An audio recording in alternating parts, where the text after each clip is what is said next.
Hi everybody, this is Otis Bradley from 50green.com TV. Okay, this is 50 green things you can do to green your home now. This is the number one step. Measure up. We're talking about measuring up your existing home. Why? You need a baseline so you can figure out if you're going to improve your home, how well you're doing to begin with. So if you want to make your home more efficient, this is important to know. And if you have a home that was built between World War II, say 1940 and 1985, which is apparently about 70% of all homes, there's a good chance you can achieve a 25% increase in efficiency fairly easily.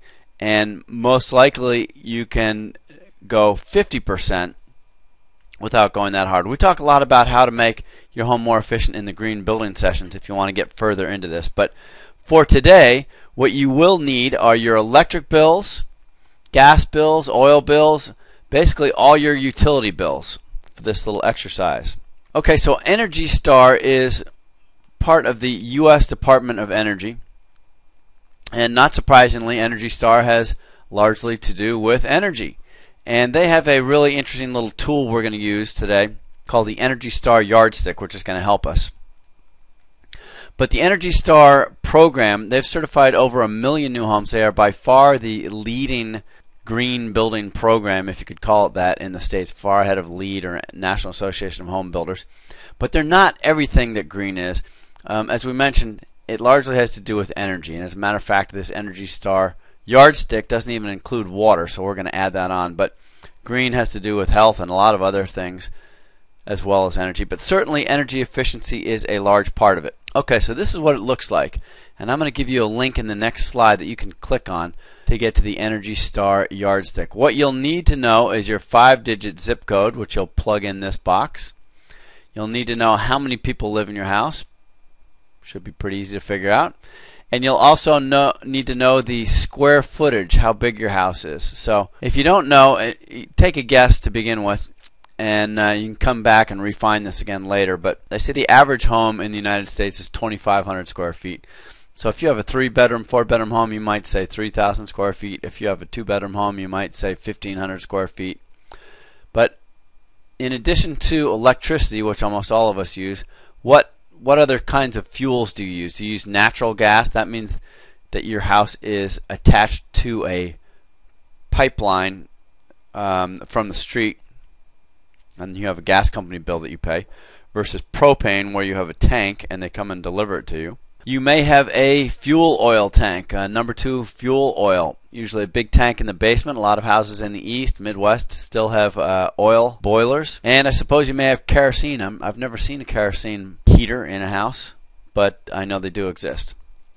Okay, so after you check off whether you have natural gas or one of the others, then you can check here annual. You want to click here and pick the year that you start. You want to go through all your bills, and the best way to do it is, again, you can start out with an estimate if you want, just to do this quickly. But the best thing to do is to look through your bills and get the last 12 months actual readings. Okay, and then when you click one of these buttons up here, you're going to have not only your electricity, but you're going to have your gas box down here.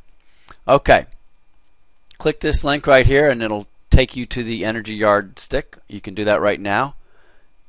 Electricity, so the watt, also the kilowatt, which is kWAH, equals a kilowatt equals 1,000 watts. This is how your electricity bill is measured. And a watt, in case you wanted to know, is a unit of power named after the Scottish engineer James Watt.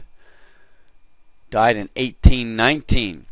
And the unit measures the rate of energy conversion. It is defined as 1 joule per second. Okay. This is my electric bill, and this is actually for 2 buildings, our house, and we have a rental house on the property.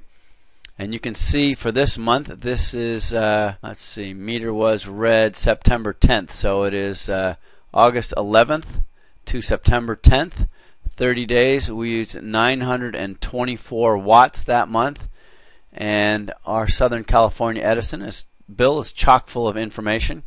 You can see this is this year, and then we look at August of last year, so we were 39, let's see, 39 last year and 39 the year before, so we've increased our energy efficiency by 25% year to year. And as you can see, there's a seasonal effect.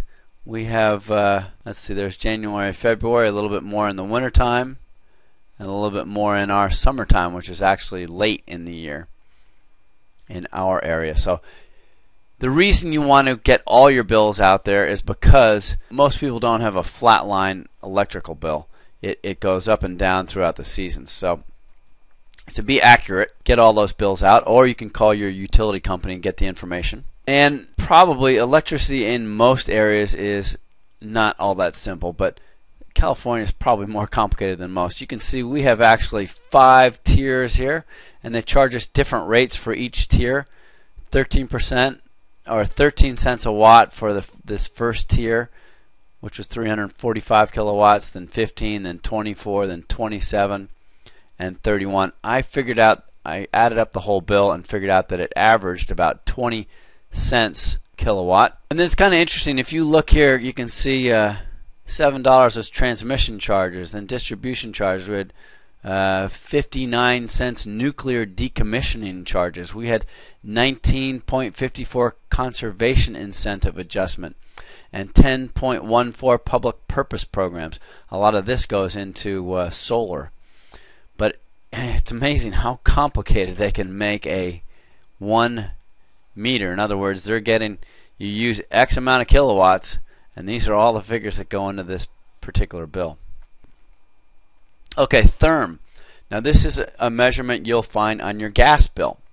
And a therm is a unit of heat energy, and it's equal to 100,000 British thermal units. You've heard that before, BTUs. Your furnace is 60,000 or 100,000 BTUs, etc. And that is approximately the energy equivalent to burning 100 cubic feet of natural gas. So when you get your gas bill, and again this is my gas bill, you will see therms. And I didn't know exactly what a therm was until I looked it up, but there you have the definition. And you can see in this particular bill, July this year, this gives us a little recap. We use only 7 therms. We don't burn much gas in our house. We've got solar hot water. 7, 12, and 15 over the last 3 months. I added that all up and came to 450 therms, I think it was.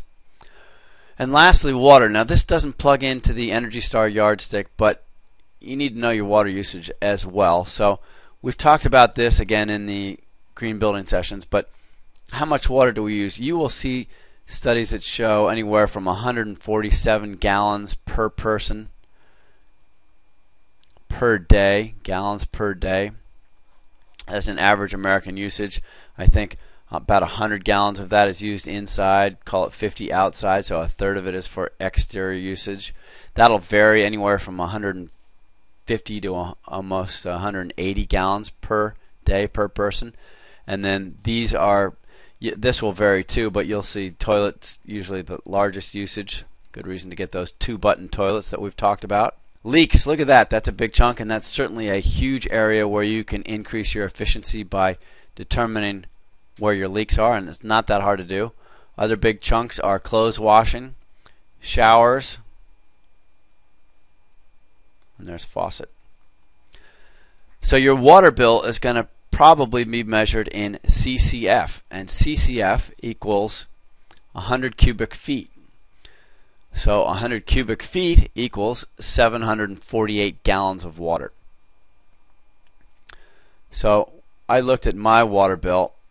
I added up 248 CCFs throughout the year, multiplied that times 748 gallons, which came to a total usage of 185,504 gallons. I divided that by the number of people in our house, which is 6, or in the 2 houses, which is 6, and then I divided that by the number of days in the year, and for our particular usage it came out to 84 gallons per person per day. So that's almost half of the typical USA average of 147. Check out your usage. If you do a lot of irrigation, you probably have a number that's quite a bit higher than that. Good reason to take a look at your native landscaping. Okay, so here's the bill. And again, they make these things complicated, but in our area, look at that. We've got a 1-inch meter, which they determine what size that meter is. They charge us $120 just for the meter. By the way, our water company here, Golden State Water Company, has, I think, tripled the rates over the last couple of years. It's practically criminal. But this is a 2-month bill, and you can see we used 25 CCFs, or cubic feet of 100 cubic feet of water this month, and last year we used quite a bit more, so we cut that in half. And you can see here our monthly usage. I greatly decreased some of the we had some irrigation we were doing for a bunch of new plants from new landscaping, and I've cut that off completely, so we're way down from the previous year on our water usage. Okay, so when I added all my stuff into the energy yardstick and pressed enter, what I came up with was 8.3 as a total score, and that included my zip code, number of people in my house, square footage, and this is what is interesting with the yardstick. It's determined by your climate zone in your zip code. So we have very low amount of heating degree days. If you live in Michigan, this is going to be quite different. There's our cooling degree days. And there's our electrical use, 7,200 kilowatts over the year. Natural gas use, 452. As I said, they don't put water in here, but that's something you need to know about. Not for energy, but for water consumption, obviously. Now, let's say we want to increase or decrease our usage, and we want to set a goal of 25%. We can actually pop that in here. Electric usage as well as gas usage, and then we punch that in, and it tells us it's going to, if we achieve that goal, it's going to take us from 8.3 all the way to 9.6.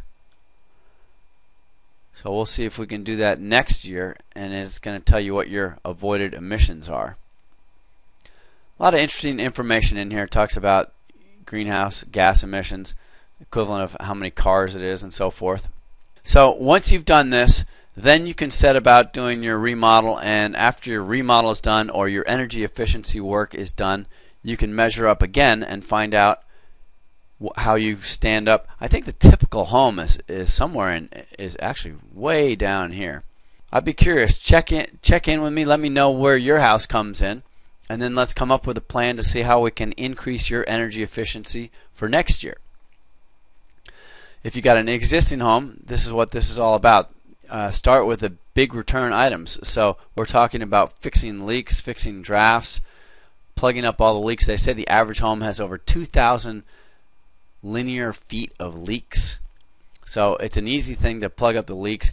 If you want to go from there, you can start updating your heating systems, your mechanical systems. Maybe you want to take a look at replacing your windows with more energy efficient windows or insulating your house.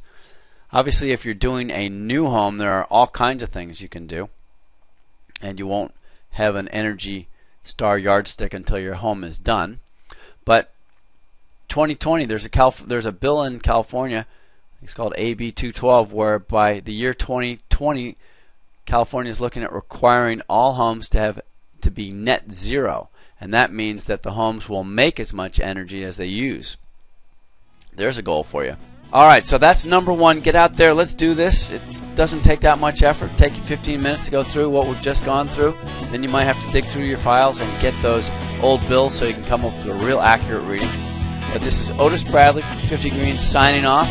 Let's get number one done, and we'll move on next week and do another one. Thank you very much.